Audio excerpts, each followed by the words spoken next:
YouTube? We're back with more PokeMMO with PFN. This is Lord Potato Llama Gaming, and again, welcome to PokeMMO. PFN? Hey, we're in a different region. Whoa! It took us way fewer episodes to get here than before. Actually, it took us like 2 or 3 episodes to get here, because the Hoenn region goes by fairly quickly. And the first episode is just a compilation of Kanto because I suck at editing audio. These people will not shut up in this region. This is my boy! I don't want to fight you, Bianca! I've never played this game before, by the way. This is the first time I've played through this game, because Unova never really struck me as something I'd wanted to really do. For good reason. Oh my god! It's Destructor! Yeah, it's gonna be amateur hour for the next, maybe not an hour, but 30 minutes probably.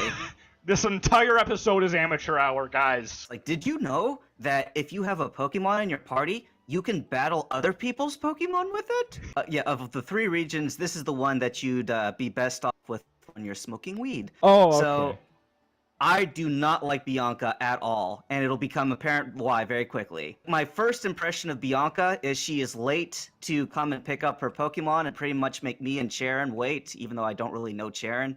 But supposedly he's my friend. I'm just supposed to go with that. And after she shows up, then she goes to her father's house, talks back to her father about going on a journey, and basically just leaves the room as he watches on and, you know, open-mouthed astonishment at her brashness. And there'll be plenty of other stuff, but for now, I'm just kind of clicking through the professor here. Yeah. I mean, I can understand, like, where the appeal for her would be, but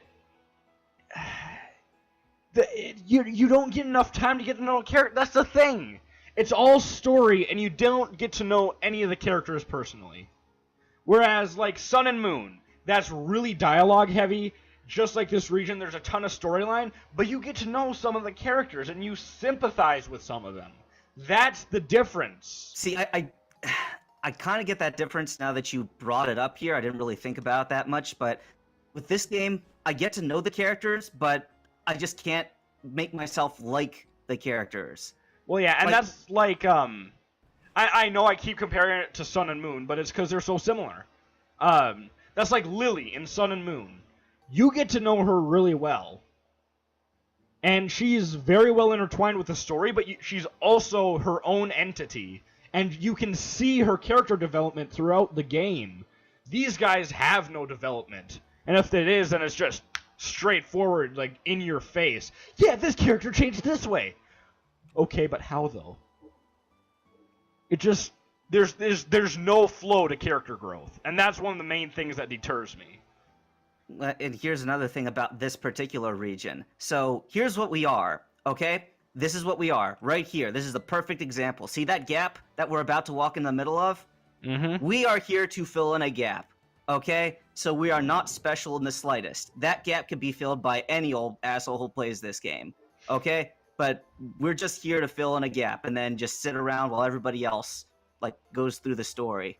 You know, we're just a fly on the wall the whole game. I don't care that they acknowledge me briefly. I still feel like I'm a non-entity. And that's another thing in Sun and Moon, too. It's very typical, and it's kind of Mary Sue. But Tapu Koko, who never chooses anyone, decides to save you. And in the end, it is because you're protecting the legendary Pokemon and not because you're special. But it gives you a sense that you're, like, more than just a fly on the wall. I don't mind being a nameless nobody in a game, okay? I don't. But it's like, in the Kanto region and the Hoenn region, you know, my dad's a gym leader. Okay, but was there anything more to me than that? Not really. I seem to be a pretty decent trainer. I seem to have a knack for it, but I was not the chosen one, and I was cool with that. But now in the more dialogue-heavy games, well, I don't know. There's still nothing special about me, and unfortunately that's just the way it is with silent protagonists, except with Legend of Zelda. I don't know how they managed to pull it off with that game. But the suspension of disbelief, I can't maintain it as a silent protagonist. Same here. It's just... And I feel like Nintendo got just the right balance with Sun and Moon. And Pokemon X and Y, it feels like... What's the best way to describe... Some of the cinematic things that they do in there, X and Y feels kind of hollow. in my opinion. Because it's so open and the storyline is just so straightforward, and it's like, do this whenever you want to, do this whenever you want to. And it's just, it doesn't seem like there's a direction. How did you sneak around me? Carefully. Did you know that when you walk into a Pokemon Center, they can heal your Pokemon? Did you No, know? seriously. Did you know that you can't walk straight through solid walls? It's so surprising, isn't it? Did you know you can breathe air? But you can't breathe water, so don't dunk your head under the water. That will end badly. To your audience here, I just want to say, look, I am not, like, utterly biased against this game. I am heavily biased against this Unova region, this game. But, I mean, if there are things that deserve credit, then I will give credit where credit's due. Zoroark, they're very good Pokemon. The implementation of the characters in the story, not so much. Yeah. And I will be bitching about that for a while to come, so, sorry everybody, but that's... Yeah, I'm gonna do that. Honestly, the only good thing that came out of this was, the only good things that I think came out of this game, based on what you're telling me, are, competitive mons. Competitive mons. Is Mom calling you? Yep. Is she Oh my one God! step behind you? So let's think this through for a second. So Mom is like basically right behind you as soon as you go through that little, you know, what's that thing called, tunnel, whatever. You go through the tunnel and she watches you go through. She pulls out the phone from her pocket. She makes the phone call, and then, you know, while she's talking, she just kind of sneaks up on you. Yeah. What was going through her mind? Doesn't break my heart. It does something though. It gives me Ted disappoint. It gives you what disappoint? Whenever someone misspeaks, half the time I think it's some weird new slang. Yep, if you know where you're going, and you're really quick at clicking through dialogue, this is the shortest region, arguably. But if you don't, and you read the dialogue, this is easily the longest region. Oh, I burned it! What the fuck?! I burned the Oshawott. Leroy Jenkins! Why do I do these things? Probably for views, but still. I gotta say, not all of your voices work, but the jowls, that is priceless. Yeah, I've always been good at doing that, because it's like, if you see me in real life, I may seem thin, but like, I have a pot belly that's always held in because of anxiety, and like, my cheeks are bigger than they should be. And it's something that I bitch about, but it lets me do a lot of different voices and sounds really well, so it's something. Kill this thing in one hit. I got a critical hit. Yes. Sonic Boom.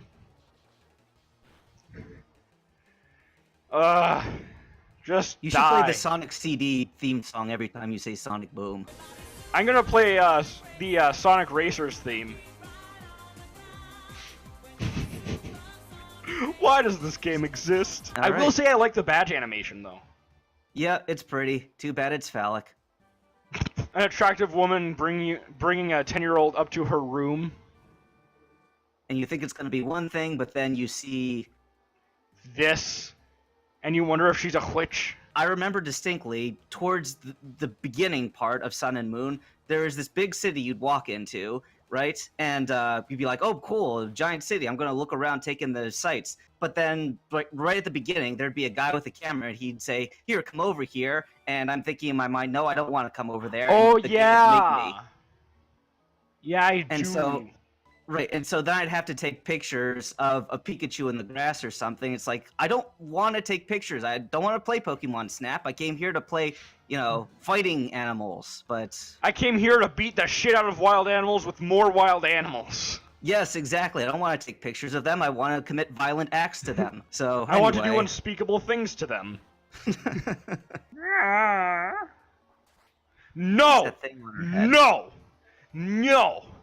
Be gone, thought! Can I just, like, gently nudge her down this hole? Guys, this is like the third... Is this the third or fourth time we're restarting? What? Oh, actually, I think it's only the second. We were considering restarting a third time. No, this is the third time, because the first time the audio didn't work at all, and then last time there was, we were gonna go with Pen, and then we had started, and then we couldn't, and we had gone too far, because we had triggered events, so we had to restart a third time. So I know that this is a game for, you know, a 10-year-old, maybe 12-year-old audience, but I'm still going to analyze the crap out of it. Same here.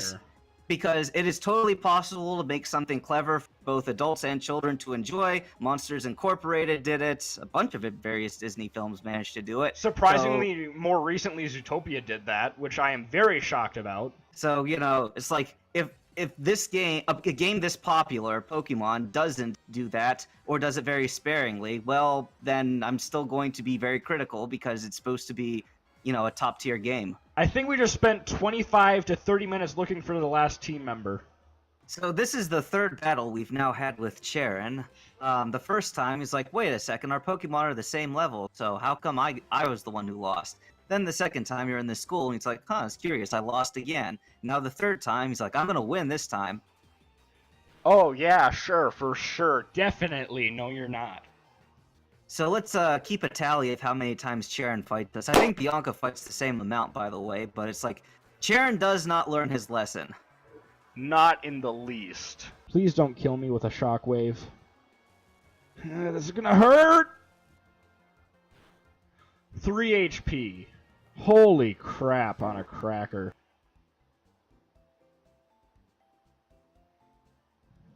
I love how it takes longer to go through the Pokemon Center in this region than in any of the other two. Yeah, he's probably about to blast through this museum at Mach 2.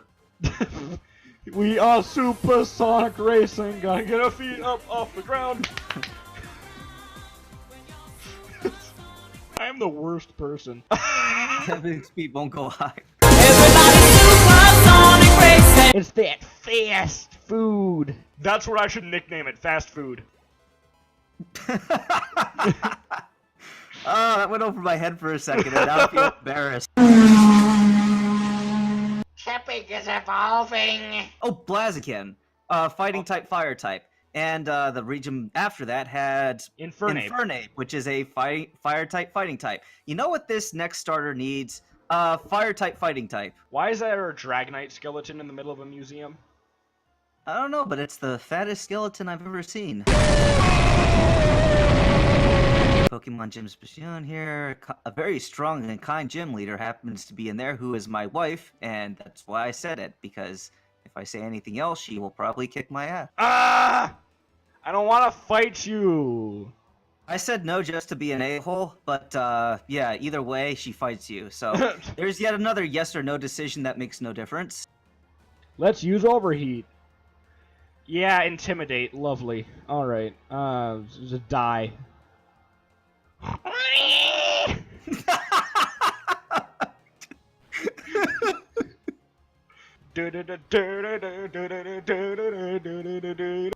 Smog? Excuse me? Poison type? Yes, replace Tackle. How I'm going to get through these... Stop missing! Jeez. Smog? What is its accuracy? Let me check. 70. Oh, pff. What's the base power? 20. But I got the poison. That's such a terrible move, though. Is it at least bad poison? It's not even bad poison. It's just regular poison. Yeah. I made a dumb. It's better. Oh, ow. Oh, that did nothing. You have no attack, girl. Audino's a very defensive type Pokemon. Still doesn't matter because I kicked her ass. Level 21. So, is it just the graphics, or is Lenore like one of the fattest gym leaders? If he told her that in real life, she'd be like, "Oh, hell no!" Thank you guys so much for watching. If you enjoyed today's episode, don't forget to leave a like and comment down below. Don't forget to check out Puffin's channel. Thank you guys again so much for watching. You make this all possible. You guys are amazing. You should feel amazing, and we will see you in the next episode. Goodbye!